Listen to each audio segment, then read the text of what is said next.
Dejé a mi mamá y bajé las escaleras hacia la puerta lateral, donde nuestra casa se juntaba con la funeraria del piso de abajo. Había un pequeño espacio allí, un descanso entre las puertas y las escaleras, y me detuve un momento para respirar profundamente. Me dije a mí mismo, como hacía cada mañana, que mamá solo estaba intentando ayudar, que reconocía mis problemas y quería ayudarme a vencerlos de la única manera en la que sabía. Antes pensaba que compartirle mis reglas me ayudaría a seguirlas, que de alguna forma me haría más consciente de ellas, pero su nivel de control era abrumante, y ahora no veía la manera de liberarme. Me estaba volviendo loco, literalmente. Las reglas que seguía estaban diseñadas para proteger a la gente, para evitar que hiciera algo malo y para mantenerme lejos de situaciones en las que pudiera lastimar a alguien. Y el potencial definitivamente estaba ahí. Tenía 7 años cuando descubrí por primera vez la pasión más grande de mi vida: los asesinos seriales.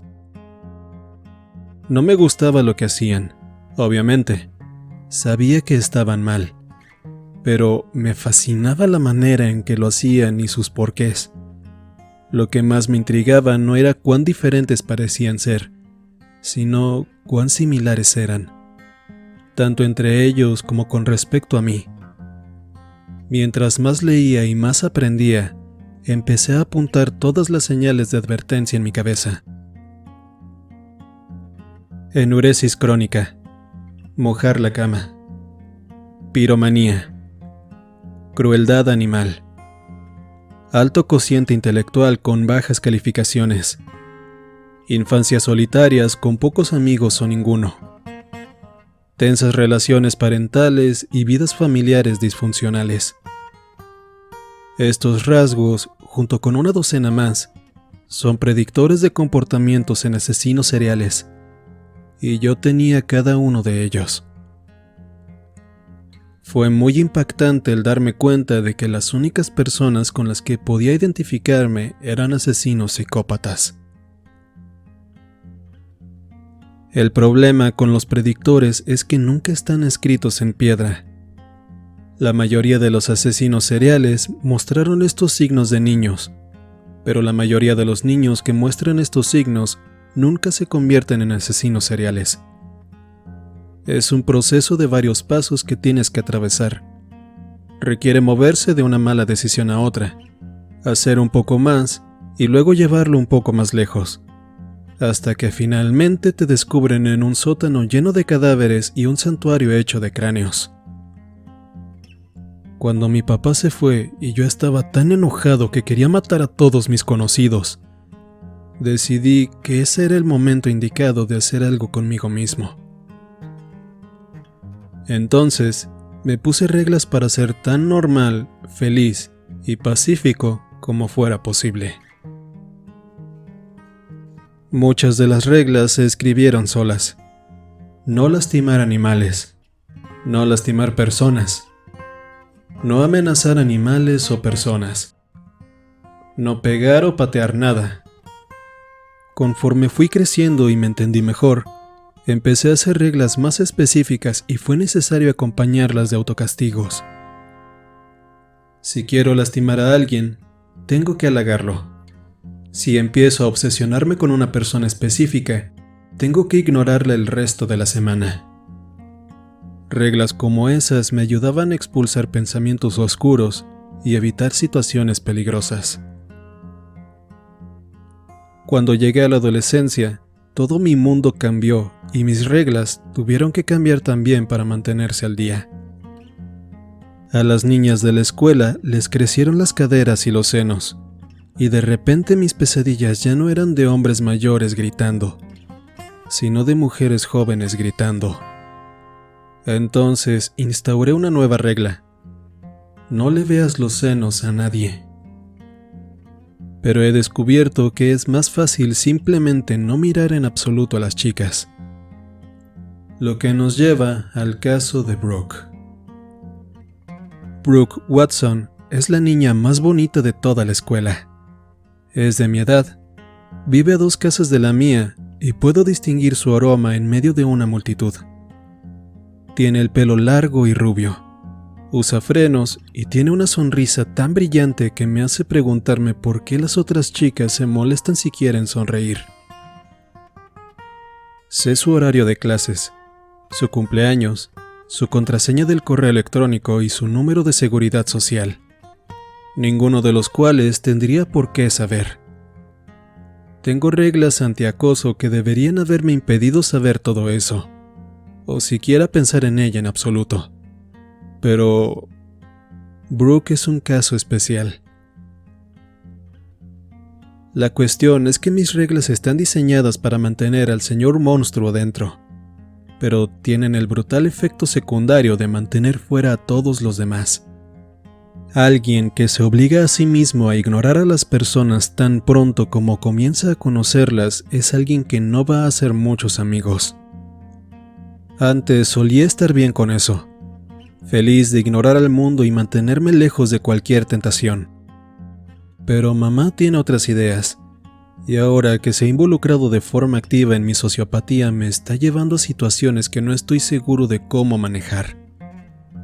Ella insiste con que la única forma de adquirir habilidades sociales es practicándolas y sabe que me gusta Brooke. Así que hace que pasemos tiempo juntos cada vez que puede. Su último truco, ahora que tengo permiso de conducir, fue prestarme un coche y decirle a los papás de Brooke que yo la llevaría a la escuela todos los días.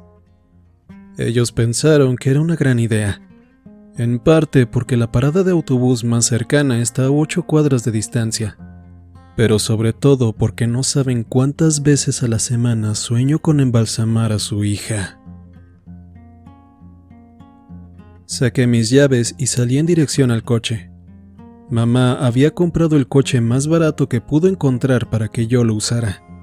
Un Chevy Impala de 1971, color azul cielo, sin aire acondicionado ni radio FM.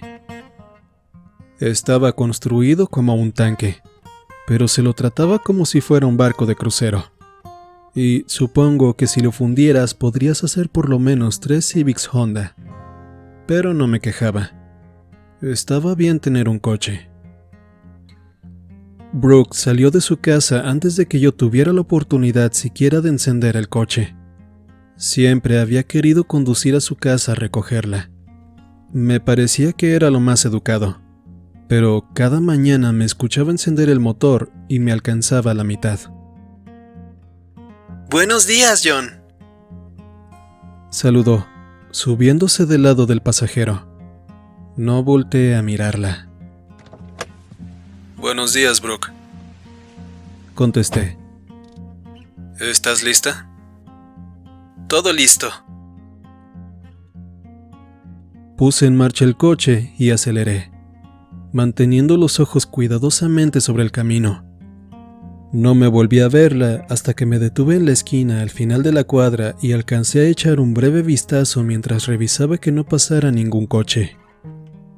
Traía una blusa roja y tenía la capa superior del cabello amarrada en una media cola. Me contuve para no mirar con mayor detenimiento lo que traía puesto. Pero por el destello de piel en sus piernas, supe que traía shorts. Hacía mucho calor en esta época del año y para la hora del almuerzo estaría bien, pero a esta hora de la mañana todavía estaba muy fresco. Así que encendí la calefacción antes de continuar por la calle. ¿Estás listo para los estudios sociales hoy?, preguntó. Era la única clase que compartíamos, así que era un tema frecuente de conversación. Supongo, respondí. No quería leer el capítulo sobre la presión de grupo, pero algunos amigos me convencieron de que lo hiciera. La escuché reírse, pero no giré para ver su sonrisa. Brooke era una gran anomalía en mi vida, el nudo retorcido que revolvía todas mis reglas y desordenaba todos mis planes. Si fuera cualquier otra chica, por supuesto, ni siquiera hablaría con ella. Y si alguna vez tuviera un sueño con otra chica, no me permitiría siquiera pensar en ella el resto de la semana. Esa era la forma segura, la forma en la que había vivido durante años. Debido a nuestra situación, sin embargo, tenía que estirar mis reglas para acomodarlas a mi cercanía forzada con Brooke. Había hecho una larga lista de excepciones para cubrir el área entre ignorarla por completo y secuestrarla a punta de cuchillo. No podía ignorarla, pero tampoco podía quedarme mirándola. Así que desarrollé un grupo de opciones aceptables.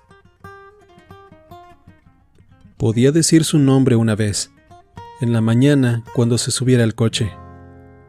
Podía hablar con ella mientras conducía, pero tenía que mantener mis ojos en el camino.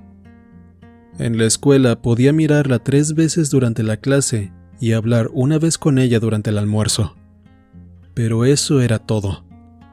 Tenía que evitarla en los tiempos entre clases, incluso si eso significaba desviarme de mi camino. No podía seguirla, ni siquiera si estábamos yendo al mismo lugar. Y no podía, bajo ninguna circunstancia, pensar en ella durante el día. Si empezaba a hacerlo, me obligaba a mí mismo a recitar secuencias numéricas en mi cabeza para borrar los pensamientos. 1, 1, 2, 3, 5, 8, 13, 21, 34. Y quizá lo más importante de todo, no podía tocarla, ni a ella ni a ninguna de sus pertenencias, por ninguna razón. Antes de hacer esta última regla, incluso llegué a robarle algo, solo para tenerlo. Era una pinza para pelo que por algún motivo terminó un día en el suelo de mi coche. La guardé una semana, como un amuleto de buena suerte, pero hacía que la regla de no pensar en ella fuera casi imposible de seguir. Así que la regresé al piso y se la señalé a la mañana siguiente, como si la acabara de encontrar. Ahora rehuyo de todo, al punto de que ni siquiera toco la puerta del pasajero, su puerta, a menos que sea estrictamente necesario.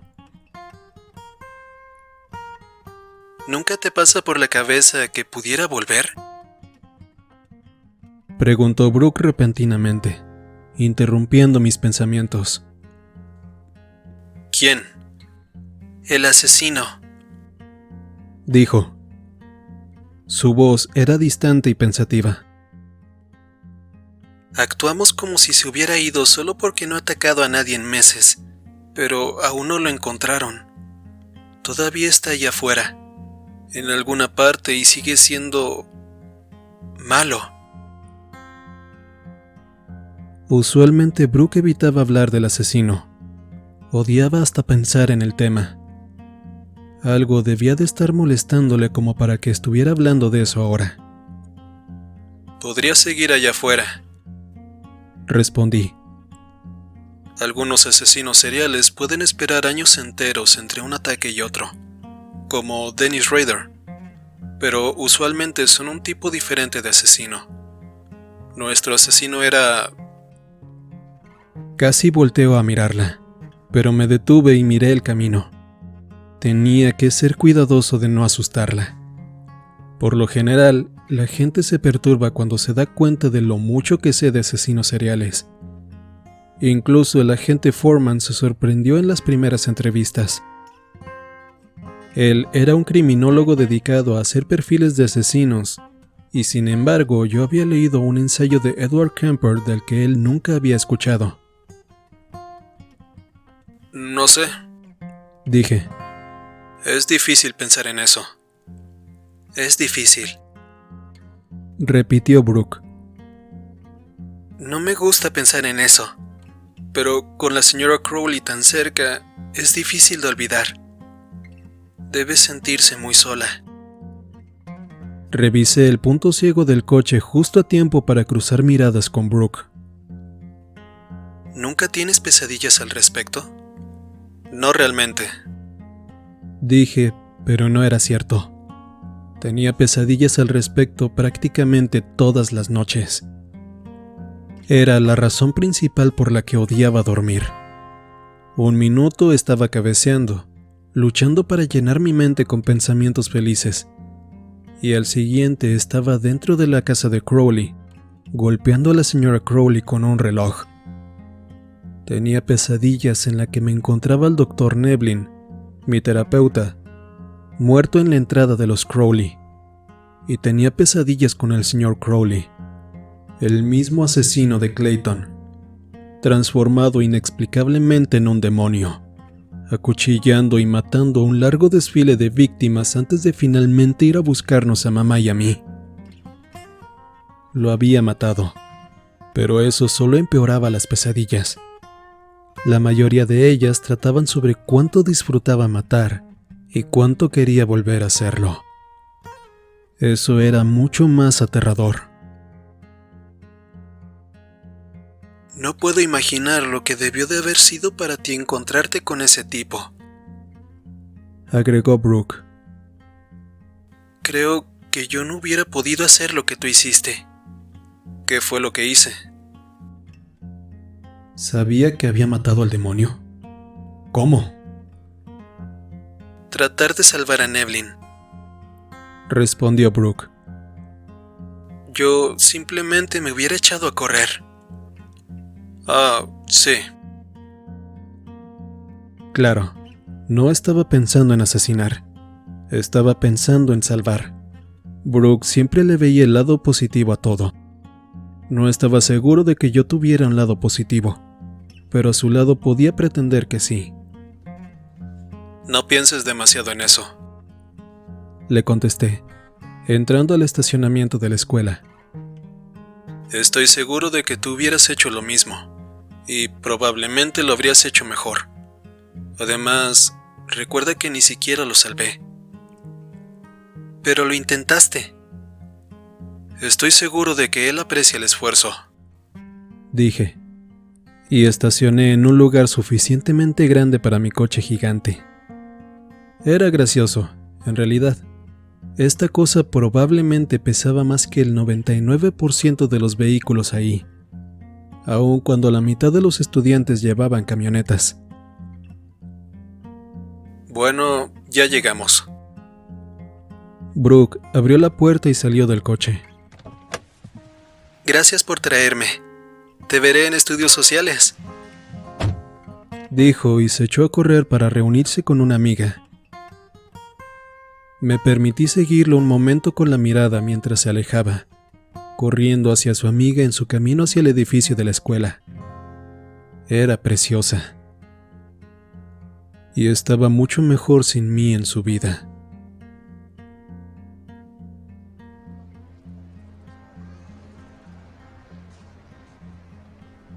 ¡Cállate!, dijo Max, caminando a mi lado y dejando caer su mochila en el suelo. Max Bowen era lo más cercano que tenía a un amigo, aunque era más una cuestión de conveniencia que una amistad real. Los asesinos seriales tienden a aislarse del mundo cuando son niños. No tienen amigos o tienen muy pocos. Así que me dije a mí mismo que un mejor amigo, incluso uno falso, me ayudaría a mantenerme normal. Max era el candidato perfecto. No tenía amigos por su cuenta y estaba tan absorto consigo mismo que no le importaban mis múltiples excentricidades. Max era, por lo tanto, muy irritante como su nuevo hábito de empezar la conversación con «cállate». Es un deleite estar contigo últimamente, ¿lo sabías?, dije. Lo dice el muerto viviente, respondió Max. Todos sabemos que eres un gótico reprimido. ¿Por qué no simplemente te vistes de negro y lo superas? Mi mamá me compra la ropa. Sí, también la mía, contestó, olvidándose de la cadena de insultos y poniéndose en cuclillas para abrir su mochila. Aunque muy pronto me va a quedar la ropa de mi papá y entonces me voy a ver increíble. podré usar su uniforme de combate y todo. Max idolatraba a su papá, más aún ahora que estaba muerto. El asesino de Clayton lo había partido a la mitad justo antes de Navidad, y todos en el pueblo habían sido excesivamente amables con Max desde entonces. Pero yo creo que estaba mejor así. Su papá era un imbécil. «Mira esto», dijo, poniéndose de pie y abriendo una carpeta de cartón grueso. Dentro de ella había varias revistas de cómics, cautelosamente forradas y con plástico. Sacó una con cuidado y me la pasó. «Esta es una edición limitada», explicó, colocándola con delicadeza en mis manos. «Linterna Verde edición 0, exclusiva de convención. Incluso tiene una estampilla de papel de aluminio en la esquina. Está seriada. ¿Por qué la traes a la escuela?», pregunté, pero sabía la respuesta. Había traído sus caros cómics sin motivo que presumirlos. No tenía ningún valor para él si se quedaban en casa en una gaveta con la llave donde nadie pudiera ver lo genial que era por tenerlos.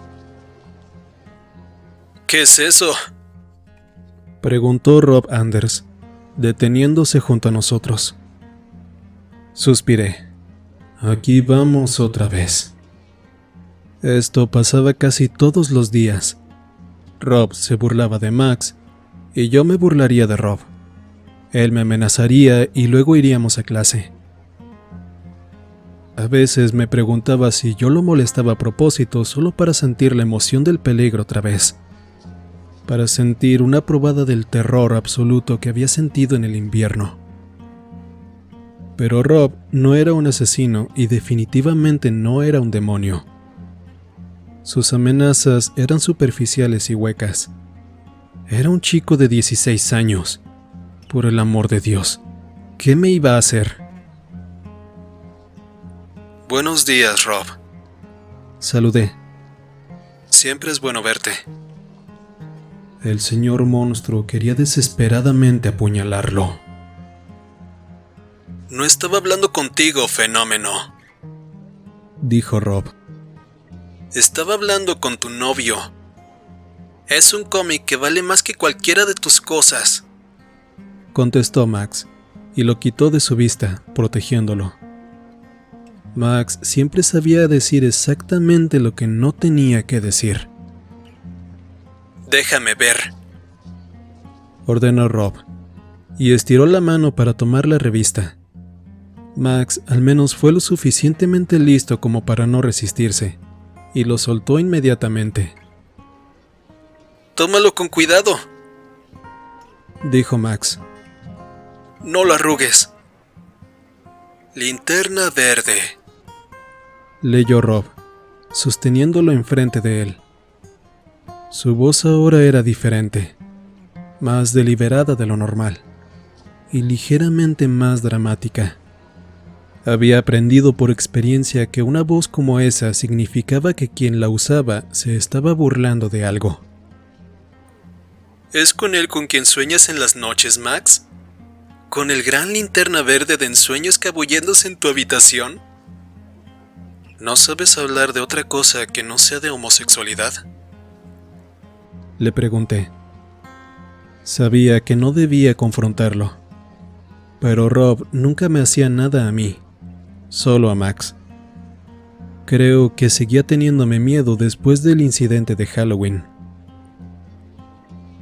«Solo hablo de gays cerca de gays como ustedes», dijo, doblando el cómic y su soporte de cartón. «Por favor, no lo dobles», suplicó Max. «¿O qué?», preguntó Rob con una sonrisa. «¿Tu papá el soldado me va a dar una paliza?». «¡Guau!», exclamé. ¿De verdad acabas de burlarte de su papá muerto? «Cállate», respondió Rob. «Así que eres rudo porque alguien más mató a su papá», repliqué. «Hay que tener agallas para eso, Rob». Y tú eres un maricón, dijo, golpeándome en el pecho con el cómic. ¿Sabes que los homófobos habladores son gays con mucha mayor frecuencia? ¿Y tú sabes que me estás pidiendo a gritos que te destruya la cara? Aquí mismo. Me estás entregando una solicitud firmada para que te golpee, dijo Rob, con una sonrisa sarcástica. Chad Walker, uno de los amigos de Rob, se acercó por detrás. ¿Son los fenómenos?, dijo Chad. ¿Cómo están hoy, fenómenos? Maravillosamente, Chad, respondí sin quitarle de encima la mirada a Rob. Bonita camiseta, por cierto. Rob me sostuvo la mirada un momento. Luego dejó el cómic en mis manos. Mira bien, Chad, dijo. Las pruebas vivientes de qué tan dañados llegan a ponerse los chicos sin padre. 2 familias disfuncionales en acción. Tener un padre evidentemente ha hecho maravillas contigo, repliqué. Finalmente algo se quebró en la mente de Rob y me empujó a la altura del pecho. ¿Quieres hablar sobre la disfuncionalidad, fenómeno? ¿Quieres hablar sobre cortar a la gente por la mitad? Te hacen ir a la estación de policía casi cada semana. John, ¿cuándo te arrestarán por fin por el psicópata que eres? Ya estaba gritando y otros chicos se detuvieron a mirar. Esto era nuevo. Nunca lo había hecho explotar así. Eres muy observador, respondí, tratando de pensar en un cumplido. No sabía qué más podía decir, y el señor monstruo aprovechó para susurrarme algo al oído y se me escapó antes de que pudiera detenerlo. Pero piénsalo así, Rob. Una de dos. O estás en lo incorrecto, en cuyo caso todas las personas que te están mirando piensan que eres un idiota.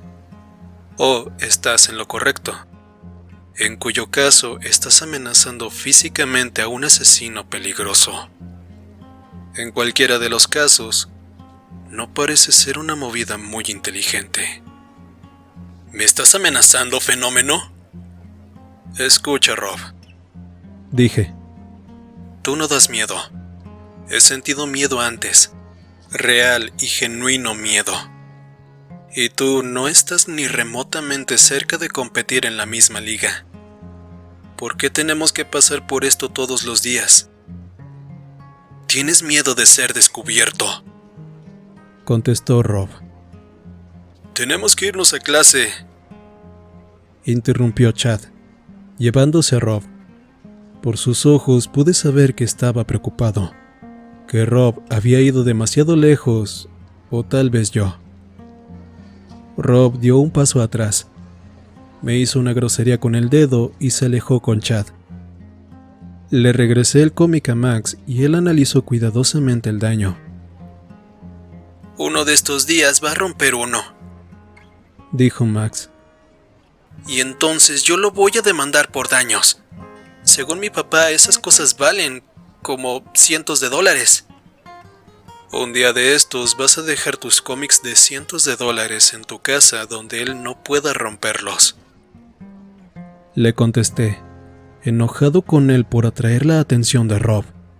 Yo no debería romper ninguna de mis reglas, ni siquiera reglas simples como estas. Hace un año nunca hubiera provocado a Rob así. El señor monstruo se estaba volviendo demasiado fuerte. Max guardó su revista otra vez en la carpeta y luego en su mochila. Te veo en el almuerzo, dije. Cállate, respondió Max.